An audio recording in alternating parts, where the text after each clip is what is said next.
welcome back to my channel. My name's Ashley and I have with me today KK and my husband. His name is Matt. And today we are going to talk about, we're going to continue on with the story about KK.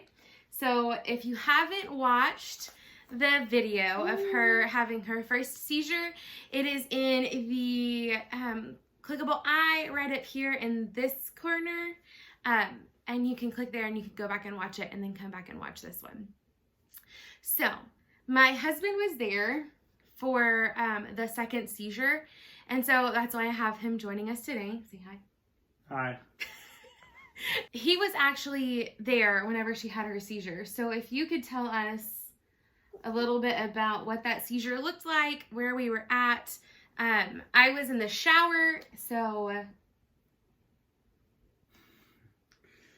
Well, I was sitting there holding Caitlin. Ashley was in the shower. We was at my parents' house, and she was basically kind of like how she is right now in my arms, other than a little bit tighter because she was small, of course. But we had just given her bath, and Ashley was in the shower, and all of a sudden I began to notice that her eyes just didn't seem to focus right. Like they would go to one side and they would stay there, and I kind of looked at it for a couple minutes, you know, because they'd go back eventually, and then I looked down again and she was doing it again, and so I asked my mom. I said, "Hey, Mom, look at this," and she said, "That's not normal, Matt." And so we started hollering at Ashley in the shower, and she got finished real quick and come and looked, and she said, "Yeah, I think that's a seizure." So we loaded up and took her to the ER, and I was actually on the phone with the ER on the way there to try to see what we could do on the way there, and they couldn't really give us any information, you know. Right. There's not much you can do for a seizure other than just let it go, kind of hold them there anyways. Right. But we actually, the ambulance was going to be longer because there were no available ones right then. So we decided to load up and go into town, which is like 15 minutes from where we are. And we ended up meeting the ambulance that trip. We ended up meeting the ambulance in a parking lot about 5 minutes or so from the hospital. And again, KK was just 7 weeks old whenever this all happened. Mm-hmm. So we met them in the ambulance in the parking lot, and then we followed them to the emergency room.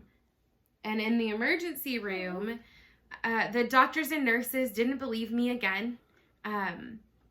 I felt like they thought of me as like the boy who cried wolf, and there wasn't a wolf. And so they decided, after hours of being there and tests being run and CT scan, blood work, again, they tried to collect a urine sample with one of those U bags, which we have never had very good success with. And it was about midnight, wouldn't you say? Yeah, it was when they came in and told us they were going to admit her for observation. So the nurse came in about an hour and a half after we were told that she was going to be admitted. And she told us that the computer system had been updating or refreshing or something like that. And so they just got it to where they could get in there and transfer Caitlin from the emergency room to the hospital side of the system. So then about 20 minutes later, they were about ready to take Caitlin up to her room. The nurse had come in to check on us to see if we needed anything. And as soon as she walked out of the room, Caitlin started actively seizing. Caitlin, as soon as the seizures started happening and we realized what was going on, we called the nurse back in and we asked her if this is a seizure because this is what she'd been doing. And the nurse did confirm at that point that was a seizure. she actually had started looking at it on the monitor from the desk, and right as I went to say something to her, she said, "I'm coming," and she jumped in and she said, "Yes, that's a seizure." Yeah. And we kind of felt like they were like saying that, we didn't know what we were talking about, about her having a seizure, right, and stuff. So we're kind of angry with the ER a little bit. Frustrated is the right word. Yeah. And it seemed like it took a long time to get us to the ICU floor. Just the regular. It was the regular pediatric floor. Yeah. So this was about 2:00 in the morning when we finally were able to be transferred from the emergency room to the regular pediatric floor of the hospital.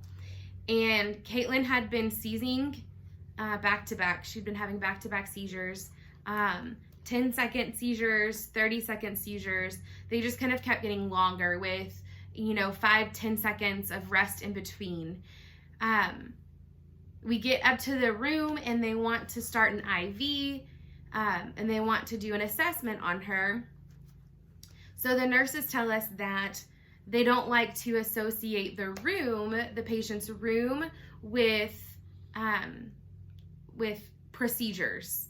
So they took KK out of the room to a procedure room, but parents weren't allowed to go. So at this point, they take her away. We don't know what's going on. She has been actively seizing for about 30 minutes or so, just back-to-back seizures. As a mom and having a child where you don't know what's going on, at that point I had been really strong and I lost it. I started crying because I didn't know what was going on. I didn't know what was going to happen. It was really scary. And so I ended up going into the bathroom after I collected myself and I washed my face and everything like that and came back out. And Matt had fallen asleep on the little couch there in her room. At this point, we had both been wearing our contacts pretty close to 24 hours. And if anybody knows anything about contacts, if you wear contacts yourself, you know that your eyes get irritated.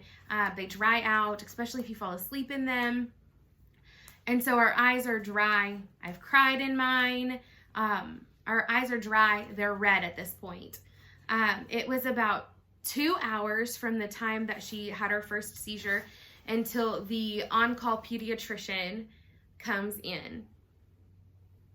They had a hard time getting an IV in Caitlin, and they decided that the best and most appropriate action would be to do an IO. And we'll talk about what an IO is in just a minute.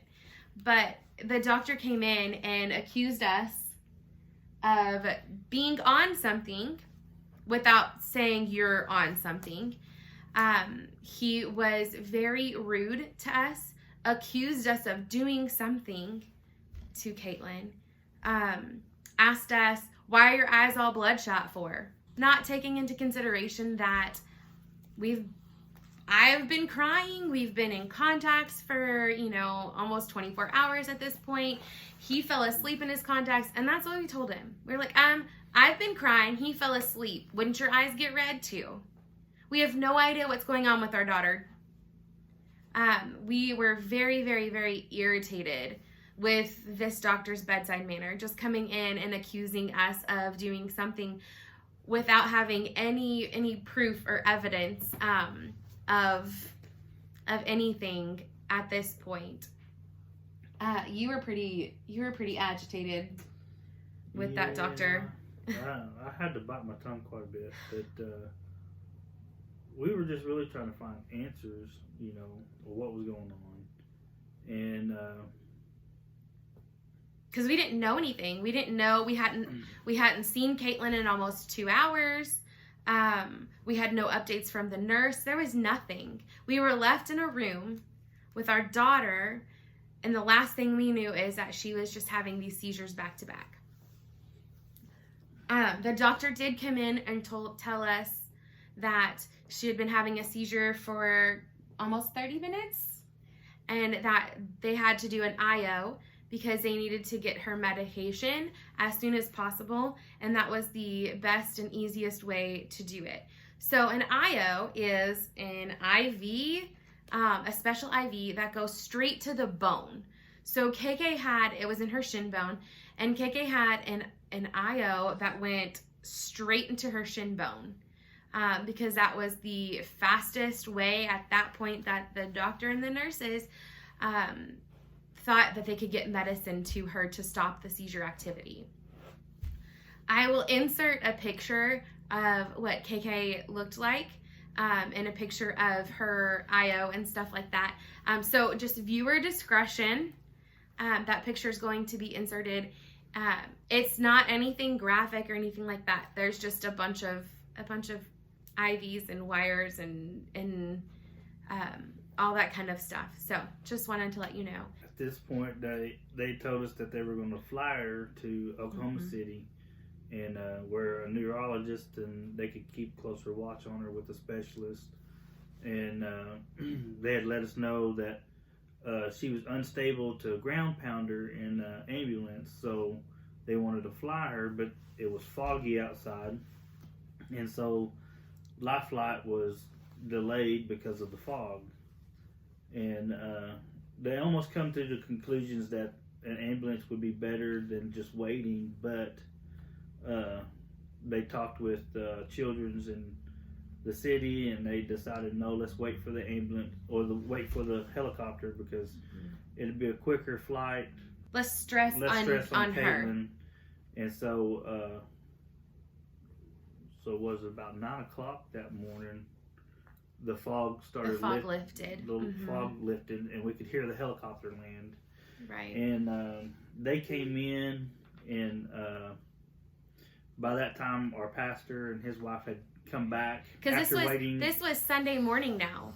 This was Sunday morning. They were headed in for church anyways. So on their way to church, they stopped in, because that's how our pastor and his wife are. If you are in the hospital, or somebody is in the hospital, part of our church congregation, or maybe a close family member of a church congregation, or church member, they will come to the hospital and they will pray, because that's just the kind of people they are.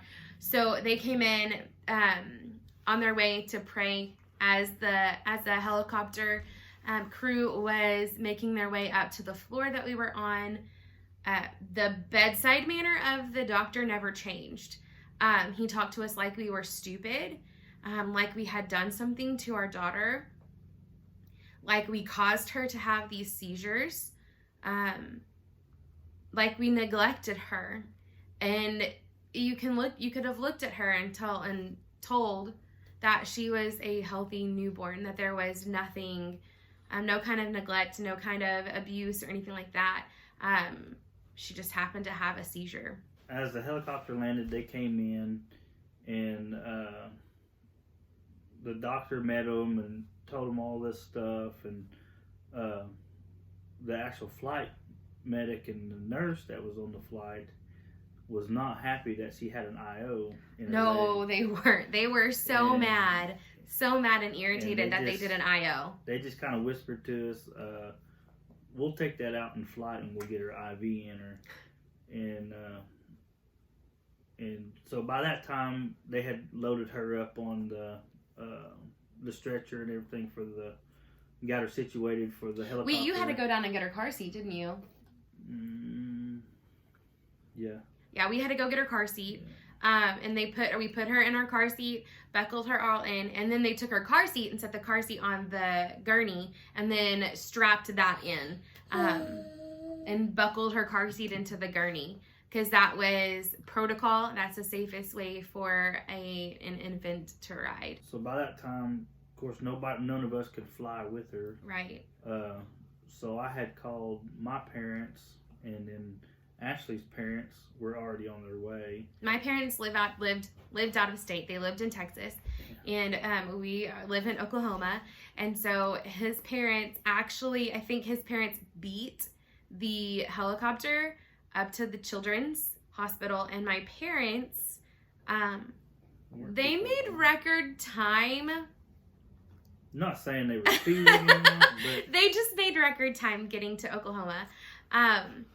So KK got loaded up on the helicopter. We got all of our stuff and we walked outside and we got to see her take off. So that's where we're going to stop with Caitlin's story for right now. Let's talk about how you felt. Like, what were your feelings? Like, were you afraid? Were you scared? Were you nervous? Concerned? What, like, think back. I know it's been a long time, but think back to that day and your emotions and feelings. What were they like? I was concerned. It was kind of scary. The first time I'd ever seen somebody having a seizure was a senior in high school. Actually, no, I was a junior in high school. And it was my nephew. He had a febrile seizure. And I was watching him. And it scared me because he turned ghost white and just kind of fainted. And come to find out it was just a febrile seizure, that his fever spiked so fast that it just caused him to have a seizure. But it kind of took me back to that time and everything when I was just a teenager, seeing my nephew like that. As for me, as I wanted to know what was going on. Did something happen in birthing, or something was there that was causing this? Because they told us when the first time we went to the ER is that sometimes children just have a seizure, and then they never have them again. Right, I talked about that last video. And so that's what we were thinking, that Saturday night, and then all of a sudden this happened, and we was like, no, there's something more going on here. And though it kind of aggravated me that they thought that we were lying about her seizures. I didn't want her to have another seizure, but when she did have a seizure, we could show them right there in the hospital, this is what she's doing. Right. And like prove to them. Like, we needed proof anyways, but prove to the doctors and the nurses and everyone there that, like, look, she really is having a seizure. We're not just making things up. And a lot of praying, just, God, what's going on? Thank God that our technology has advanced in medical field. They could do a lot of studies. Just, it's amazing having Caitlin and learning all the studies that are out there to help families learn. I kind of wanted to know, did we do something wrong? Did we lay her down too hard? Did we do something? Did I hold her wrong or something like that? That was all on my mind. Did I do something? And I still today look back like I didn't treat her any different than I did any of my other kids. Right. She's our third kid, right? And so the first one, you're clinging to the advice of parents and medical professionals and stuff like that. And then the second one, you kind of know what to expect and know what to do. And by the third one, you're like, okay, well, we got this, until something like this happens. And you're kind of like, wait a minute. And so that kept rolling back in my mind. Did, when we picked her up, did we pick her up wrong somehow? Or, which we knew, you hold her head, right. You don't let their head flop around, and stuff like that. So you got to hold them right. And I just kept looking back. Did we do something wrong? Did somehow or some way did her head get off one side or the other, or something like that, and pull her neck somehow? And it's like, there was nothing that we did. I mean, we changed her diaper normal. We swallowed her like we normally do. Yeah, like lots of questions because there was such a big unknown. And so at that point. And so I was just like wondering, what's going on with her. Later on, once we got the information about what was actually going on with her, it was just mind blowing of what actually was going on in her body, right, and everything. A lot of the questions did any of our other kids have any seizures? And no, this is the first one, and they just kept saying, well, it's kind of hard to believe that only one of your children have a seizure, right, and stuff. But right, and we'll talk about that more later as we get to that point, that part of the story. But for me, it was, I was scared. I was scared as to like why this was happening, what was going to happen to her, especially after we were told that extended seizures cause brain damage. So that 30-minute seizure was starting to cause brain damage. Not to mention that she had been seizing for an hour and a half before that, back to back. So that was scary as a mom. You know, you always, if you're a mom, you know the concern and stuff you have for your kids and the love that you have for them, and it's scary to think or to know or have to go through anything that involves your kids and them not being healthy or well, or an accident happening, or a major traumatic event like what we've gone through with KK. But that is it for today's video. Don't forget to subscribe. It's that red button down below. Give this video a big like and turn the notification bell on so that you can be notified every time that I upload a video. Y'all have a blessed day. Bye. Say bye. Bye. Bye.